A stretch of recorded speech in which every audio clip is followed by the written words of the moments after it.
आनंद की उड़ान। नमस्कार मित्रों, आप सभी का एक बार फिर से हार्दिक स्वागत है हमारे पॉडकास्ट में, जहां पर लगातार हम सभी आध्यात्मिक विषयों पर समझ विकसित करने का प्रयास करते आ रहे हैं। इन प्रयासों को और अधिक गति एवं दिशा देने में आपके प्रश्न बहुत सहायक होंगे, जिन्हें आप हमारे व्हाट्सएप नंबर पर साझा कर सकते हैं। आज के एपिसोड का उद्देश्य आप सभी को पंख देकर उड़ान भरने में मदद करने का है। आनंद की उड़ान। तो तैयार हैं आप उड़ने के लिए? ओरिएंटल रोज पुस्तक में मैरी हैमफोर्ड बताती हैं श्रीमती सी की कहानी, जो हाइफा में अब्दुल बहा की एक अतिथि थी। वह अपनी निरर्थकता की भावना से बहुत दुखी थी। अपनी गलतियों के लिए स्वयं को लगातार दोषी ठहराती रहती थी। अब्दुल बहा उनसे बार बार कहते, खुश रहो, और वह इसके बारे में सोचती रहती कि वह उन्हें दूसरों की अपेक्षा इस तरह से ज्यादा संबोधित करते हैं। आखिरकार उन्होंने पूछा कि वह उन्हें खुश रहने के लिए इतना आग्रह क्यों करते हैं। उन्होंने उत्तर दिया, मैं तुमको खुश रहने के लिए कहता हूँ, क्योंकि हम आध्यात्मिक जीवन को तब तक नहीं जान सकते जब तक हम खुश न रहें। श्रीमती सी आकुलता से पूछती हैं, मुझे बताइए, आध्यात्मिक जीवन आखिर है क्या? और कोई मुझे यह अभी तक ठीक से नहीं बता पाया है। अब्दुल बहा ने कहा, अपने आप को ईश्वरीय विशेषताओं से विभूषित करो और तुम आध्यात्मिक जीवन जान पाओगी। श्रीमती सी ने खोजना शुरू किया। उनका क्या अर्थ था? ईश्वर की विशेषताएं क्या है? यह निश्चित ही महान गुण होंगे, जैसे प्रेम, सौंदर्य, उदारता, न्याय और इसी तरह के सुंदर क्रम में और भी ढेर सारे। पूरे दिन उनका हृदय इस दिव्य पहेली से जूझता रहा, पर फिर भी पूरे दिन खुश रही।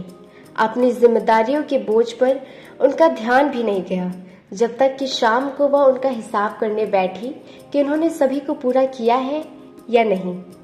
अंत में उन्हें समझ में आने लगा, यदि वह स्वर्गिक विचारों में लीन रहेंगी तो निश्चित ही ये अपने आप उनके कार्यों में परिणित होंगे और उनके दिन रात प्रकाश से परिपूर्ण होंगे।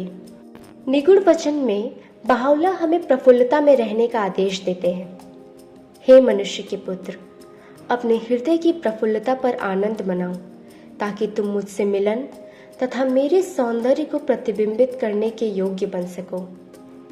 यहाँ पर एक प्रश्न हम स्वयं से पूछ सकते हैं कि क्या हम अपने हृदय की प्रफुल्लता का आनंद मना पाने में सक्षम हैं? अब्दुल बहा अपने स्वयं के कारागार में प्रसन्नता के बारे में यह कहते हैं, मैं स्वयं 40 वर्ष तक कारागार में रहा। केवल एक ही वर्ष झेलना असंभव होता। कोई भी उस कारावास में 1 वर्ष से अधिक जीवित नहीं रहा, परंतु ईश्वर का शुक्र है कि उन सभी 40 वर्षों में मैं अत्यंत आनंदमग्न रहा। प्रतिदिन निद्रा से जागना शुभ समाचार सुनने के समान था और हर रात मुझे अनंत आनंद प्राप्त होता था।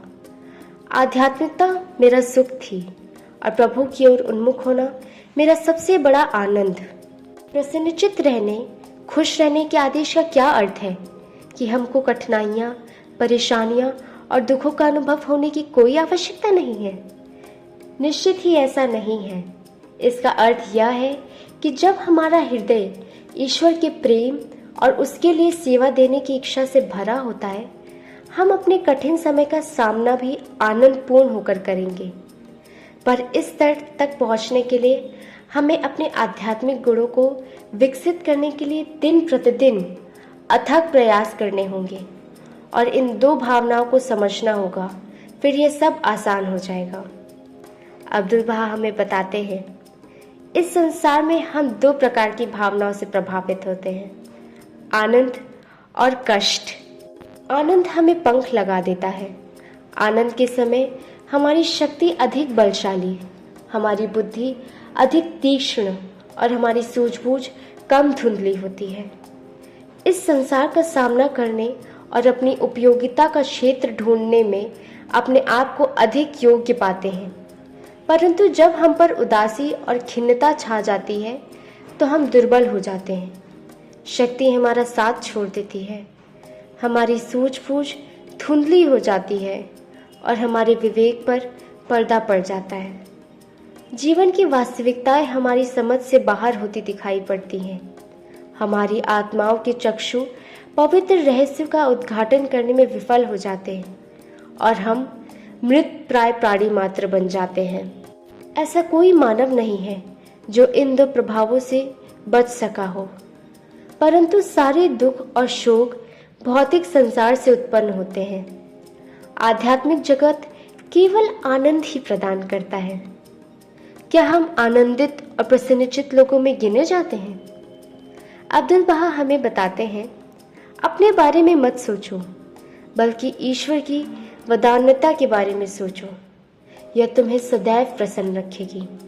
तुम्हें सदैव प्रसन्न रहना चाहिए।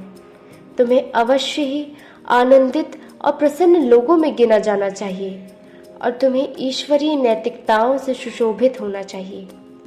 प्रसन्नता बड़ी मात्रा में हमें स्वस्थ बनाए रखती है, जबकि अवसाद रोगों को जन्म देता है। शाश्वत प्रसन्नता का सार है आध्यात्मिकता और ईश्वरीय नैतिकता, जिसके बाद कोई दुख नहीं आता। क्या आपने ध्यान दिया? अब्दुल बहा लगातार कह रहे हैं, तुम्हें सदैव प्रसन्न रहना चाहिए। तुम्हें अवश्य ही आनंदित और प्रसन्न लोगों में गिना जाना चाहिए। अवश्य ही कर रहे हैं। यह तो गंभीर प्रश्न है हमारे चिंतन के लिए, लेकिन याद रखिएगा, हमें चिंतन भी आनंदित होकर करना होगा। तो आज के इस एपिसोड आनंद की उड़ान को हम विराम देना होगा, परंतु आइए स्वयं से वादा करें कि हम रोजाना उड़ने का प्रयास करेंगे। अब्दुल बहा का यह उद्धरण बहुत मददगार होगा हमें यह समझने में कि एक आस्थावान आत्मा को किस प्रकार उड़ान भरने की आकांक्षा करनी चाहिए। मनुष्य की उड़ान आस्था से होती है। मनुष्य की उड़ान मानव जाति के संसार के गुणों से होती है। मनुष्य की उड़ान परिपूर्णता की प्राप्ति से होती है। मनुष्य की उड़ान ईश्वरीय शिक्षाओं के पालन के माध्यम से होती है। मनुष्य की उड़ान मानव जाति के संसार की एकमेवता की सेवा के माध्यम से होती है। मनुष्य की उड़ान ईश्वरीय लेखों के प्रति सावधानी के माध्यम से होती है। मनुष्य की उड़ान लोगों के बीच मार्गदर्शन का प्रतीक बनने से है। मनुष्य की उड़ान स्वर्गीय मानव बनने से होती है। मनुष्य की उड़ान सत्य के प्रकाश से प्रकाशित होने में है। मनुष्य की उड़ान ईश्वर के अतिरिक्त सभी से अनासक्त हो जाने में है। मनुष्य की उड़ान आभा साम्राज्य की ओर मुड़ने में है। मनुष्य की उड़ान बहावला की शिक्षाओं को उनकी संपूर्णता में निभाने में है। यह मेरी आशा है कि आप सभी उड़ान भरेंगे, कि आपकी चेतनाएं, आपके हृदय और आपके मन उड़ान भरेंगे और आपकी सभी परिस्थितियां ऊपर उठेंगी। ऐसी मेरी आशा है। ईश्वर ने चाहा तो आपको इसमें सहायता मिलेगी।